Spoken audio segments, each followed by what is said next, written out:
Le grand sphinx de Gizeh recèle une puissante symbolique d'intégration. Ce sphinx dissimule un secret depuis des millénaires. En 1987, une équipe japonaise a exploré ses entrailles et y a découvert des espaces creux. Ils ont détecté une cavité près de la patte droite, précisément à l'endroit où un mystique avait prédit l'existence d'une chambre secrète dans les années 1930. Mais personne n'avait été autorisé à creuser. Puis, en 2025, une nouvelle technologie a révélé ce qui se cachait réellement sous terre. Non pas une simple pièce, mais tout un réseau souterrain s'étendant sous les 3 pyramides. Si cela est authentique, alors quelqu'un a construit un immense complexe souterrain avant la fin de la dernière période glaciaire. Désormais, la question que personne ne souhaite aborder est qui possédait cette technologie et que cachait-il? Le grand sphinx de Gizeh se dresse aux portes du désert, comme s'il attendait quelque chose. Avec un corps de lion et un visage d'homme sculpté à même la roche, elle s'étend sur environ 73 mètres de long et culmine à 20 mètres de hauteur. Depuis plus de 400-500 ans, elle veille silencieusement sur la rive ouest du Nil. La plupart des experts estiment qu'elle fut construite vers 2500 avant J.C., probablement sous le règne du pharaon Khéphren, le même souverain qui fit édifier la 2e pyramide de Gizeh. Mais même les Égyptiens qui lui succédèrent ne semblaient pas le comprendre pleinement. À l'époque du pharaon Thoutmôsis IV, près de 100 ans plus tard, le sphinx était déjà partiellement enfoui sous le sable. D'après une pierre qu'il plaça entre ses pattes, il fit un rêve où le sphinx lui parla et lui promit de le faire roi s'il dégageait le sable. Cette pierre est toujours là aujourd'hui et on l'appelle la stèle du rêve. Mais voici ce qui est étrange, aucune inscription officielle ne nous dit quel était le nom originel du sphinx ni à quoi il servait. Ce silence a donné lieu à d'innombrables théories. Certains pensaient qu'il protégeait quelque chose d'autre, qu'il dissimulait un secret. Plus le mystère s'épaississait, plus on était convaincu qu'il devait y avoir quelque chose à l'intérieur ou en dessous. Au Ier siècle de notre ère, l'auteur romain Pline, l'Ancien, mentionne que l'on croyait que le sphinx était creux et abritait le tombeau d'un roi nommé Armaïs. Des siècles plus tard, durant l'âge d'or islamique, des récits commencèrent à circuler concernant des tunnels et des passages souterrains cachés sous le sphinx et les pyramides voisines. Ces légendes ont perduré. Au 19e siècle, des explorateurs européens arrivèrent en Égypte tout aussi fascinés. En 1817, l'explorateur italien Giovanni Caviglia mena l'une des premières fouilles d'envergure. Il dégagea des tonnes de sable et rapporta avoir découvert des tunnels près du pied du sphinx qui menaient au plateau. Il était convaincu qu'il ne s'agissait pas d'une simple statue. Il pensait qu'elle était liée à quelque chose de bien plus vaste, sous terre. En 1837, un explorateur britannique du nom de Howard Vyse écrivit à ce sujet. Il évoquait un vaste réseau de passages reliant le sphinx aux pyramides. Ses notes le décrivaient comme un labyrinthe enfoui, bien que rien n'ait jamais été officiellement confirmé. Pourtant, l'idée que le sphinx n'était pas isolé, qu'il n'était que la partie émergée d'un iceberg caché, persistait. C'est là que l'histoire prend une tournure encore plus étrange. Au début du 20e siècle, un mystique américain du nom d'Edgar Cayce affirmait que les survivants de l'Atlantide, une civilisation mythique disparue, avaient enfoui leur savoir dans une chambre secrète près du Sphinx. Il situait cet événement aux alentours de Dix 500 avant Jupsocée, bien avant l'époque des pharaons. Cayce appelait cette chambre la salle des archives. Il croyait qu'elle recelait l'histoire oubliée de l'humanité et affirmait qu'elle serait découverte à la fin du 20e siècle ou au début du 21e siècle lors d'une crise mondiale. Selon lui, une fois ouverte, la chambre révélerait le lien entre l'Égypte antique et le monde perdu de l'Atlantide. Ces affirmations furent rejetées par la communauté scientifique, Mais il n'était pas le seul à être fasciné par cette idée. Dans les années 1920 et 1930, des chercheurs en occultisme comme Hatch, Spencer Lewis publièrent des cartes et des schémas censés montrer des tunnels, des portes cachées et des chambres sous le Sphinx. Ces documents ne reposaient sur aucune découverte archéologique. Il s'agissait surtout de spéculations, mais elles étaient suffisamment détaillées pour que l'on les prenne au sérieux. Elles ont contribué à perpétuer la légende jusqu'au milieu du 20e siècle et à l'approche de 1998, date à laquelle Case avait prédit la découverte de la salle des archives, ces théories ont connu un regain d'intérêt. Au début des années 1920, quelque chose commença à s'agiter dans les sables égyptiens. L'ingénieur français Émile Bérez s'était vu confier une mission dont peu auraient pu prévoir qu'elle susciterait la curiosité pendant des générations. Entre 1925 et 1936, il dirigea d'importants travaux de fouilles sur le plateau de Gizeh et le Sphinx, longtemps enfoui, jusqu'au coup sous le sable fut enfin mis au jour dans son intégralité. Ce qu'ils découvrirent n'était pas seulement un monument antique, mais une relique érodée et fracturée, recelant plus de secrets que de réponses. Bérez remarqua quelque chose d'inhabituel dans le haut du dos du Sphinx, une fissure ou un tunnel creusé profondément dans sa croupe. Certains pensaient qu'il pouvait s'agir d'une fissure naturelle qui aurait été élargie par la suite. Bérez, incertain du danger que cela représentait pour la structure, décida de la renforcer avec des blocs de pierre et de couleur du ciment dans la cavité pour la stabiliser. Ce faisant, il scella involontairement ce qui s'y trouvait. Pendant des décennies, ce détail resta largement oublié, mentionné seulement dans des rapports obscurs jusqu'à ce que les nouvelles générations commencent à s'interroger. Alors que le monde sombrait dans la Seconde Guerre mondiale et que les priorités archéologiques de l'Égypte changeaient, l'intérêt pour le Sphinx s'estompa. Mais à la fin des années 1960, une nouvelle vague de curiosité se manifesta. L'essor de nouvelles technologies de numérisation et une fascination croissante pour les mystères antiques firent que l'on se demandait à nouveau ce qui se cachait sous le Sphinx. En 1978, cette curiosité se concrétisa en action. Le Stanford Research Institute SRI prit l'initiative d'étudier le Sphinx à l'aide d'équipements modernes. Le projet était financé par l'Association for Research and Enlightenment, le groupe fondé par Edgar Cayce, le mystique américain célèbre pour avoir affirmé qu'une salle des archives de l'Atlantide était enfouie sous le Sphinx. Le responsable des travaux scientifiques était le géophysicien Lambert Dolphin. Son équipe a apporté en Égypte des outils de pointe, notamment des résistivimètres, des instruments sismiques et un géoradar. Cependant, ce dernier s'est avéré moins performant que prévu car le calcaire sous le Sphinx était dense et gorgé d'argile humide. Cependant, les autres instruments ont révélé des anomalies. Plusieurs zones sous et autour du Sphinx, notamment près des pattes, et sur les côtés présentaient des signes d'anomalies souterraines, des zones ressemblant à des cavités ou des tunnels. L'équipe a demandé l'autorisation de forer de minuscules trous dans la roche d'à peine 10 cm de diamètre afin d'examiner physiquement ces signaux. Ils furent autorisés à forer 5 trous 3 devant le Sphinx, près du temple, et 2 autres directement autour de la statue. Chaque trou pouvait atteindre jusqu'à 30 mètres de profondeur si nécessaire. Ce qu'ils virent à travers les caméras souterraines ne correspondait pas aux espoirs des croyants. Au lieu de vastes chambres ou de pièces cachées, la caméra révéla d'étroites fissures des crevasses naturelles et des poches remplies de sable et de débris rocheux.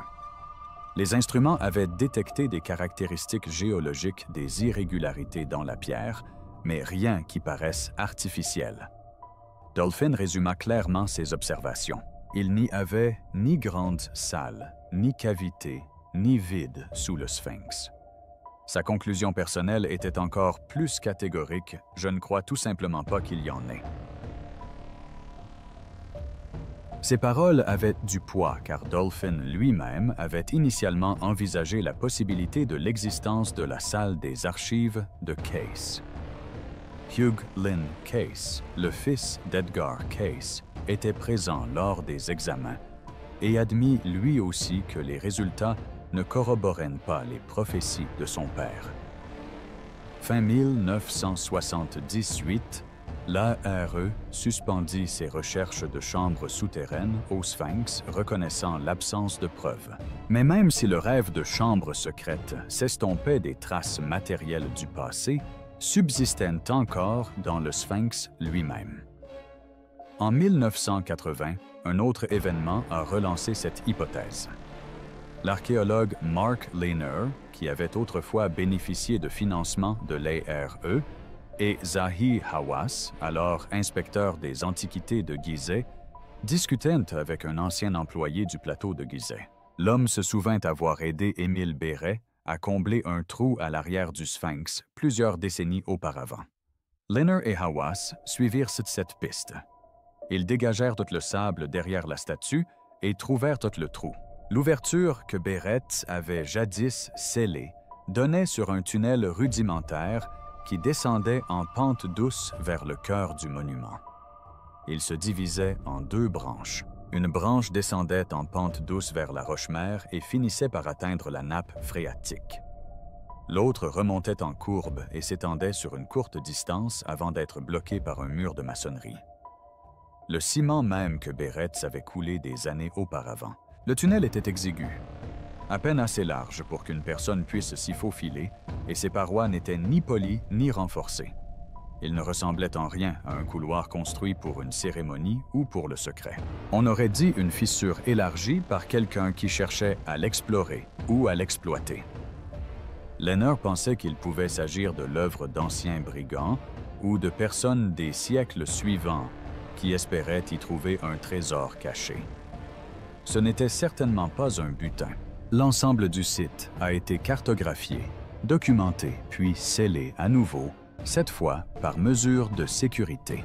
En 1987, une équipe de l'université Waseda de Tokyo est arrivée discrètement à Gizeh, avec une technologie que les anciens bâtisseurs n'auraient jamais pu imaginer, les ondes électromagnétiques. Le professeur Sakuji Yoshimura, qui les dirigeait, n'était pas là pour creuser ou forer. Sa méthode était non invasive, elle consistait à envoyer des impulsions dans le sol et à écouter les échos. Ils ont scruté le Sphinx sous tous les angles, ses pattes, ses flancs et son dos méthodiquement, patiemment, comme pour écouter aux portes un géant endormi. Les résultats publiés la même année dans la revue Studies in Egyptian Culture étaient sans équivoque. Autour du corps du Sphinx, notamment au sud et au nord, ils ont découvert une anomalie, une rainure de 2 mètres de large sous le torse s'étendant sous le Sphinx. Elle ressemblait à un tunnel ou à une cavité creusée là où se trouvait normalement la roche-mère. Le rapport indiquait d'ailleurs clairement, sous le Sphinx, il pourrait donc y avoir un tunnel. Puis apparurent les pattes. Il ne s'agissait pas simplement des pieds symboliques d'une statue. Elles dissimulaient peut-être un secret. L'équipe a détecté des signaux creux entre les deux. Si vous vous étiez tenu entre les pattes avant du Sphinx en 1987, vous auriez été directement sur quelque chose qui n'était pas de pierre. Edgar Case affirmait depuis longtemps qu'une salle des archives était enfouie sous la patte droite. Ces nouvelles données ne lui ont pas donné raison, mais elles ont rendu sa théorie plus crédible. Et près du coude droit, plus précisément de la patte antérieure, les choses sont devenues encore plus étranges. Ils ont découvert une cavité rectangulaire d'1 mètre sur 1,5 mètre de large et d'environ 7 mètres de profondeur. Sa forme était inhabituelle, mais ce qui frappait surtout, c'était la matière qu'elle semblait contenir. Leurs analyses indiquaient qu'il ne s'agissait pas simplement d'air. Il pourrait s'agir de quelque chose de plus dense, peut-être du métal ou du granit. Cela n'avait aucun sens puisque le Sphinx était entièrement sculpté dans du calcaire. Il n'y avait aucune raison que du granit ou du métal s'y trouve, à moins que quelqu'un ne les ait placés délibérément. La taille et l'orientation suggéraient non pas un simple coffre ou un récipient, mais un couloir, quelque chose de long et intentionnel. Rien n'a été foré coupé ou ouvert. L'équipe japonaise a simplement scruté le sol, comme un aveugle déchiffre le braille, et leurs impressions étaient sans équivoque. Contrairement aux équipes précédentes, comme celle du SRI en 1978, qui avaient foré et attribué leurs anomalies à des fissures naturelles, l'étude de Waseda a laissé le sol intact. Mais leur découverte rendait difficile d'ignorer l'idée que sous le Sphinx se cachait quelque chose de plus que de la pierre et du sable. Quelques années plus tard, en 1991, l'attention se porta de nouveau sur ce sujet. Cette fois, ce fut un géologue américain, le Dr. Robert Shaw de l'Université de Boston, et un écrivain, John Anthony West. Leur argument ne portait pas sur des pièces cachées, mais sur la datation. Ils pensaient que le Sphinx n'était pas une simple statue datant de 2500 avant, mais qu'il pouvait être bien plus ancien, remontant jusqu'à 1500 avant. GT. Ils affirmaient que l'érosion profonde de ses flancs par l'eau ne correspondait pas à la période des pharaons, mais que pour le prouver, il fallait examiner de nouveau les profondeurs. Shaw s'est donc associé au géophysicien Thomas Dobecki et ils ont réalisé des essais sismiques. Ils ont utilisé les méthodes de réfraction et de réflexion sismique en déclenchant de faibles vibrations et en enregistrant la façon dont les ondes étaient réfléchies. C'était comme un sonar, mais pour la pierre. Leur découverte corroborait celle des Japonais. Les données révélaient des cavités de chaque côté du Sphinx et également entre ses pattes. L'anomalie la plus significative se situait juste devant la statue sous sa poitrine, à environ 12 mètres sous terre. La profondeur était d'environ 12 mètres. Les réflexions sismiques suggéraient une chambre rectangulaire aux contours nets et symétriques. Dobecki, formé pour distinguer les cavités naturelles des constructions humaines, était convaincu qu'il s'agissait d'un espace artificiel et que si tel était le cas, quelqu'un l'avait créé il y a fort longtemps. Lorsque ces données ont été rendues publiques en 1993, elles n'ont pas été reléguées dans une revue poussiéreuse. Elles ont été diffusées à l'échelle nationale sur NBC dans une émission spéciale intitulée « Le mystère du Sphinx ».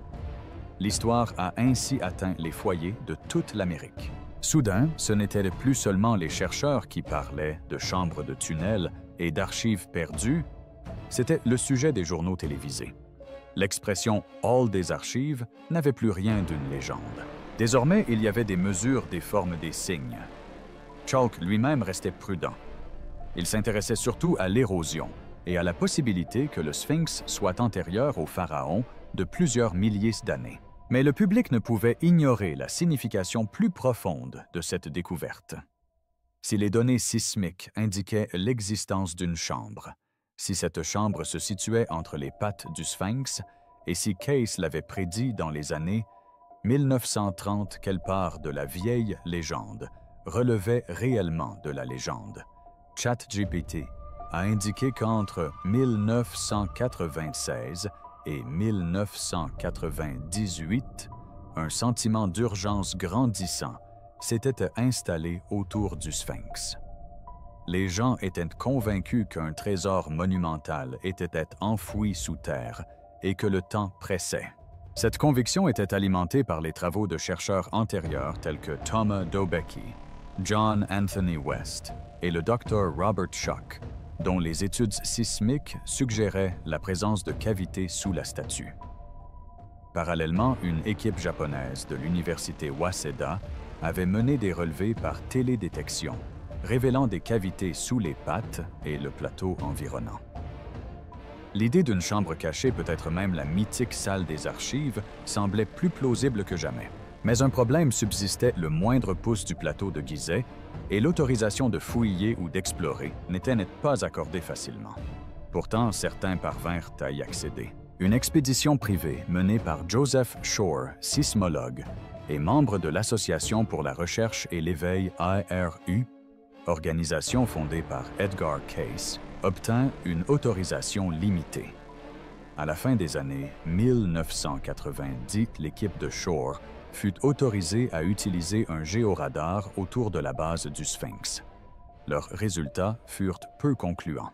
Ils ont découvert des anomalies des zones où la densité du sous-sol ne correspondait pas à celle des alentours, mais rien de définitif n'a été rendu public. Des rumeurs circulaient concernant une chambre près des pattes, peut-être même une porte scellée, mais la version officielle est restée inchangée. Il n'y avait rien à signaler. Même sous la pression, les autorités égyptiennes ont minimisé l'affaire. Aucune confirmation, aucune surprise, juste une nouvelle couche de mystère. Pendant ce temps, les disciples de Cayce croyaient que l'an 2000 était la date butoir. D'après ces lectures, la salle des archives renfermant des documents sur l'Atlantide, les origines de l'humanité et des technologies perdues devaient être découvertes avant l'an 2000. À l'approche de 1999, la tension monta, et puis quelque chose fut découvert. Non pas sous le Sphinx, mais tout près. Zahi Hawass, archéologue égyptien de renom, a annoncé une nouvelle découverte, un puits vertical sous la chaussée, reliant le Sphinx à la Grande Pyramide. Ce puits menait à plusieurs niveaux submergés par la nappe phréatique. Les équipes de fouilles ont pompé l'eau et pour la première fois, le monde a découvert ce qu'il contenait d'immenses sarcophages de pierre, des objets cérémoniels et des sculptures datant de la basse époque égyptienne, ce qui permet de les situer entre 664 et 332 avant G. C. Hawass l'a baptisé le tombeau d'Osiris. Les caméras ont filmé la vidange de la chambre. C'était impressionnante, mais loin des espoirs des adeptes de Cayce. Point d'écriture atlante, point de source d'énergie cristalline, point de plan ancien d'une civilisation oubliée, juste un tombeau symbolique, probablement lié à une tradition funéraire plutôt qu'aux archives d'une histoire perdue. Hawass lui-même a clairement exprimé sa déception. Aucun mystère n'a été résolu. Nous avons trouvé des artefacts. Je suis désolé. Fin 1999, les espoirs s'étaient amenuisés. Le Panthéon des records restait hors de portée. Rien dans le puits d'Osiris ne correspondait aux prophéties de Cayce. Le monde n'a pas changé, mais l'histoire ne s'arrête pas là. Au début des années 2000, une nouvelle vague d'exploration a vu le jour. Cette fois, au lieu de foreuses et de câbles, les outils étaient invisibles. Les scientifiques se sont tournés vers la télédétection des technologies capables d'explorer le sous-sol sans jamais percer la surface. Le plateau de Gizeh est devenu un banc d'essai pour des appareils mesurant la gravité, le radar, le magnétisme et même les particules cosmiques. Les fouilles avaient échoué. Le balayage est devenu l'avenir. Une avancée majeure est venue d'une source inattendue, l'espace.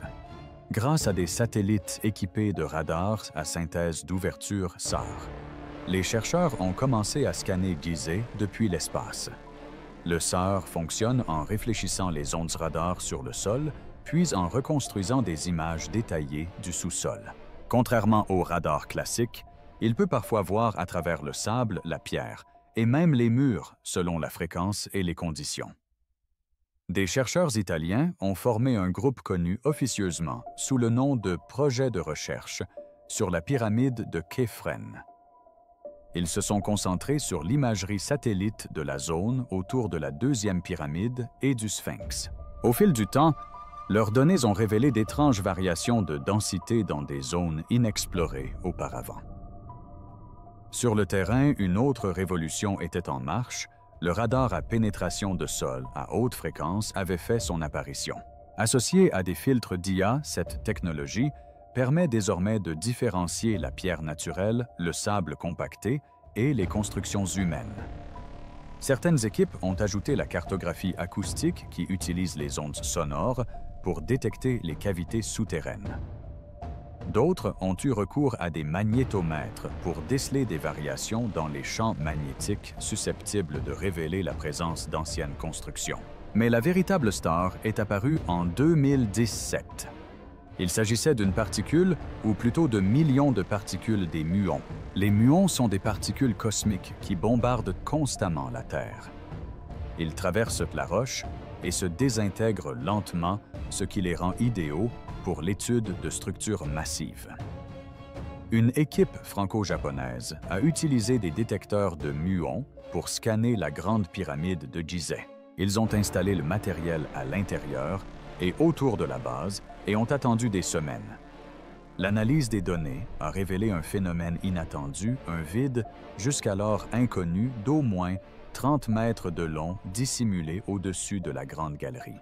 On n'y avait jamais accédé, on ne l'avait jamais documenté.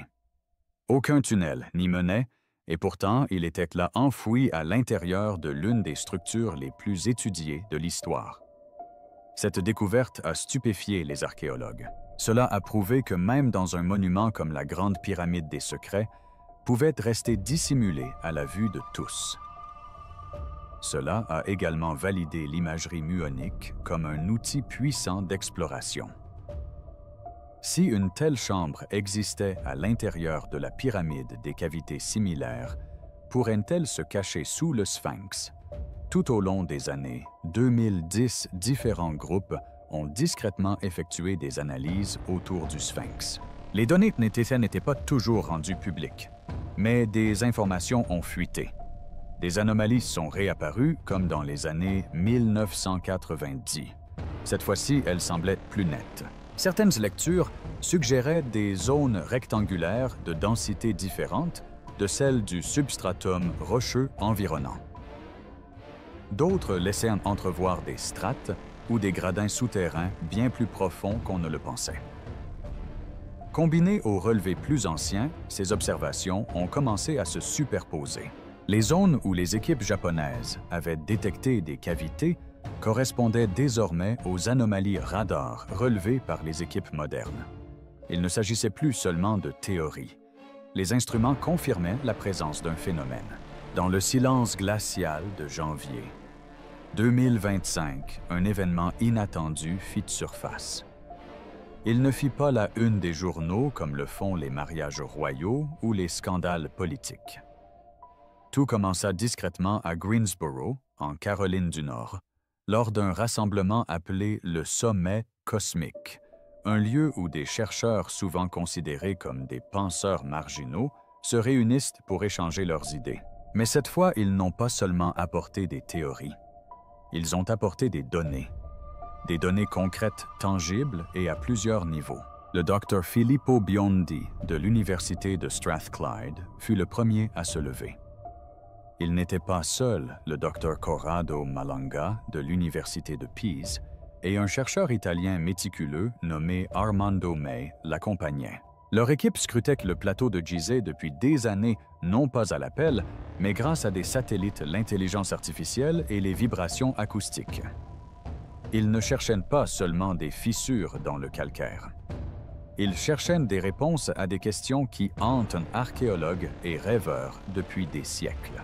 L'attention ne se portait pas sur la grande pyramide de Khéops, mais sur sa voisine légèrement plus petite, la pyramide de Képhren, celle qui se dresse près du Sphinx. L'équipe a examiné chaque anomalie détectée lors d'un scan et l'a vérifiée à plusieurs reprises. Et ce qu'ils découvrirent commença à former une image que personne ne put croire au premier abord. Juste en dessous de la pyramide de Khéops, il semblait y avoir non pas une ou deux, mais 5 énormes structures géométriques parfaitement espacées, parfaitement alignées, chacune de la taille d'un petit bâtiment. Mais ce n'était pas tout. En dessous, 8 puits verticaux plongeaient à pics cylindriques et symétriques, entourés de structures évoquant des spirales des rampes ou des escaliers.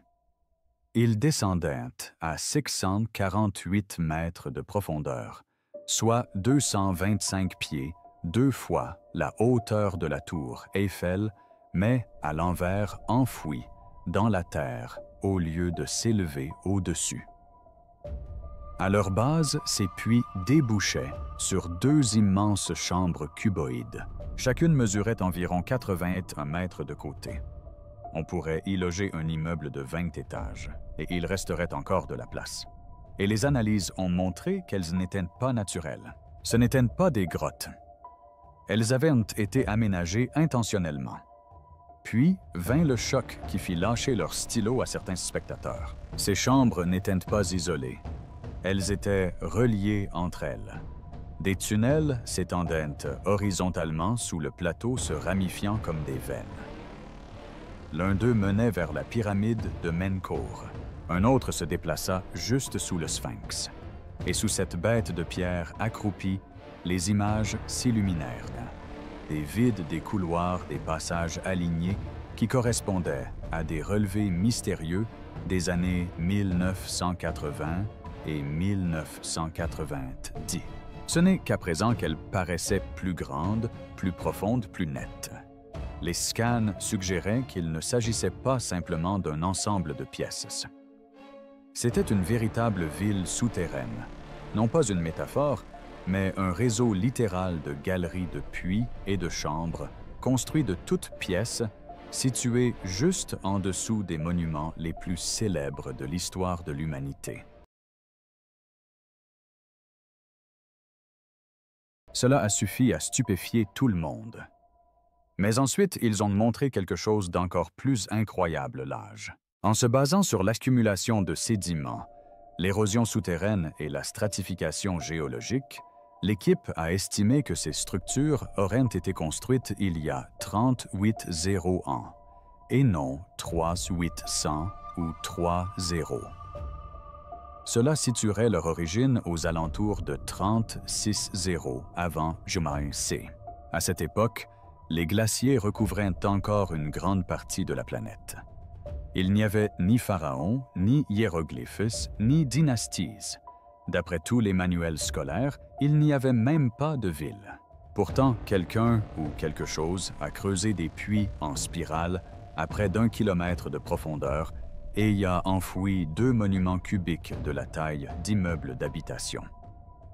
Dans l'assistance, certains ne savaient s'ils devaient applaudir ou pleurer.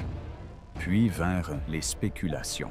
Si ce n'était pas un tombeau, et l'ampleur du site rendait cette hypothèse presque risible. Alors qu'était-ce? Certains ont supposé qu'il s'agissait d'une centrale électrique, un nœud énergétique. La disposition des puits et des chambres a rappelé à quelques ingénieurs les travaux de Tesla sur l'énergie naturelle. D'autres ont évoqué les travaux du chercheur Christopher Dunn, qui avait suggéré il y a longtemps que les pyramides pourraient avoir été des machines et non des mausolées. Et si cette idée paraissait insensée, elle semblait désormais moins louable. Une autre théorie se répandit rapidement, il s'agirait d'un coffre-fort d'archives scellé destiné à résister à une catastrophe. La dernière période glaciaire, un déluge, une comète, une guerre. Quel que soit le cataclysme qui ait secoué la Terre vers 36 av. Peut-être quelqu'un a-t-il tenté de préserver ce qui comptait le plus. Cette thèse n'a pas convaincu tout le monde. Le docteur Zahi Hawass, l'égyptologue le plus célèbre de notre époque, était furieux. Il a qualifié toute cette affaire d'illusion radar de pure fantaisie. Il a affirmé que l'équipe n'avait pas collaboré avec les autorités égyptiennes, que des erreurs de balayage au sol avaient déjà été constatées, que rien n'était fiable, qu'on ne pouvait pas réécrire 5 zéros en d'histoire à cause de quelques couleurs sur un écran. Mais à vrai dire, Hawass n'avait pas examiné les images. Il n'avait pas vu les données. Et il n'était certainement pas présent lorsque la foule s'est levée pour applaudir non par politesse, mais parce qu'elle sentait que quelque chose avait changé. Quelques journalistes en ont parlé. Stacy Liberatore du Daily Mail en faisait partie. Elle a couvert le sommet et a rédigé un compte-rendu des conclusions en des termes étonnamment neutres. D'autres médias ont repris l'information, notamment l'Economic Times, qui a cité un passage indiquant que le réseau s'étendait sur près de 2 kilomètres sous les 3 pyramides. L'information n'a pas fait la une de CNN ni de la BBC. Elle n'a pas suscité le même engouement sur Twitter que la mort d'une célébrité. Mais dans les recoins d'Internet, là où l'on dévore les textes anciens et où l'on compare des photos satellites par simple curiosité, l'histoire a fait le tour du web. Les forums se sont enflammés. Les youtubeurs ont commencé à spéculer. L'Atlantide a été mentionnée en quelques heures. Il en allait de même pour la salle des archives. Il en allait de même pour le déluge de la Genèse. Pendant des années, des gens comme Graham Hancock ont été discrédités pour avoir suggéré l'existence d'une civilisation perdue, de l'existence d'humains avancés avant l'aube officielle de l'histoire. Ces mêmes personnes se sont soudainement retrouvées citées. Hancock lui-même a qualifié cette découverte de potentielle plus grande révélation archéologique de notre époque. Et c'est peut-être vrai, ou peut-être pas. Il se peut que ces analyses soient de faux positifs. Peut-être que le substratum rocheux a trompé le radar. Peut-être que l'érosion a perturbé les algorithmes, ou peut-être tout simplement l'histoire de l'humanité est-elle plus profonde que nous le pensions.